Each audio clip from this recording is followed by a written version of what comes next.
Hey cycling community, this is Steve Grusis, the Cycling Greek. This is yet another race in my comeback from Afib. My first race was the same race a week ago.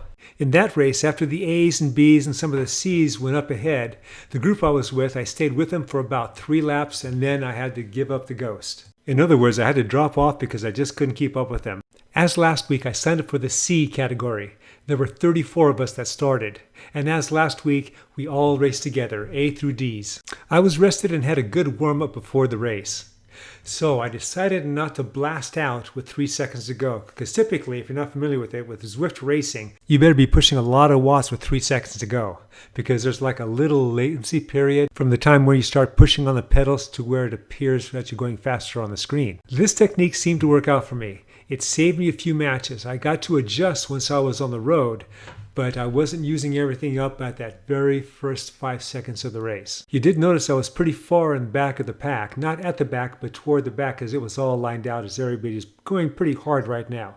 But as splits started happening, I was able to jump from split to split, and that got me near the front. So if you take a look at the little map, in the upper right-hand corner, you'll see that little red triangle shape. Well, that's me. And you'll see that I've worked my way up toward the front there. Now there's a nice gap, and if I was a lot stronger, then I would go make an attempt to get across that gap. For if I tried, I'm sure I'd redline and then I'd be off the back. So I'm playing this little conservative. I got to race smart here, so that means follow wheels. I'm going to speed the action up on the screen a little bit. So I am the 42nd, 43rd rider out of 106. So a couple things are going to happen. We're either going to catch that group up there, or we're going to form our own group, and then I'm going to be racing against these guys. So as it's turning out, looks like we're going to be catching some people, and we caught some of the people that have been trying to get to the front group up there. So there's a lot less people, and right now I'm like in 39th position. We are still in lap 1. Each of these 10 laps is 1.7 mile long, which of course makes this road race 17 miles long. And this is about twice as long as the crits I was doing before I had Afib, or before my last attack of Afib. I really like those shorter crits. Again, judging by the map in the upper right-hand corner, there are some dots that are pretty far away from us and that they're gaining time. Remember, this is A through D's and I'm a C that's racing here. At this point, I decide all I'm going to do is conserve. I want to hang with these guys all the way to the end. We are now coming into the end of the first lap, and this is where I started to notice something, actually after it happened. Leading into the finish, they have a KOM point. Now, I'm not taking points for KOM. It's kind of like a Strava point, where they mark how fast you can go within a certain distance. And that distance ends right at the finish line. It's kind of a downhill, and everybody just turns it on at that point. Right after this riser, you'll see a little yellow line, and that's where it starts. And you see the overhead there, that's the finish line. Now, I'm trying to catch up here. I am doing a lot of watts. And so I'm able to get up there, but it's costing a bit. I'm hoping these guys just don't keep going. But I'm doing something like 3 1/3 or so watts, so I'm able to rest a little bit. Now, there's some guys going for it, and they're not going to let him go.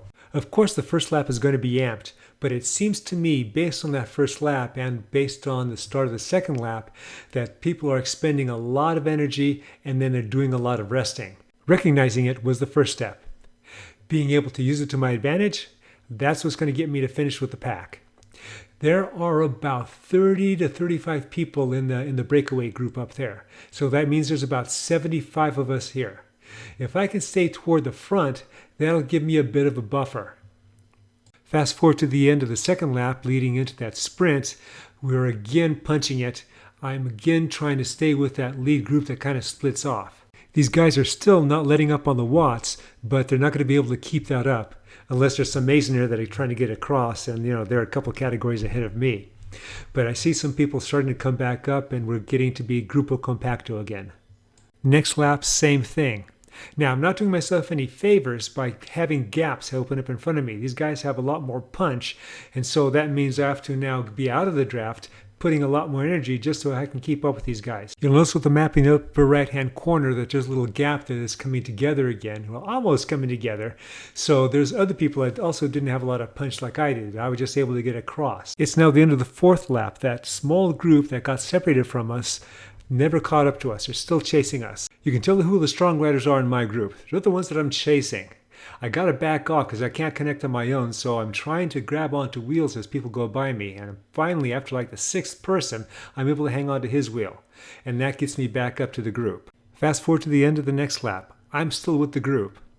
We're coming into the sprint again, but they're not going as hard, thank goodness. They're getting tired, but then again, so am I. And as it turns out, I'm a lot more tired than they are.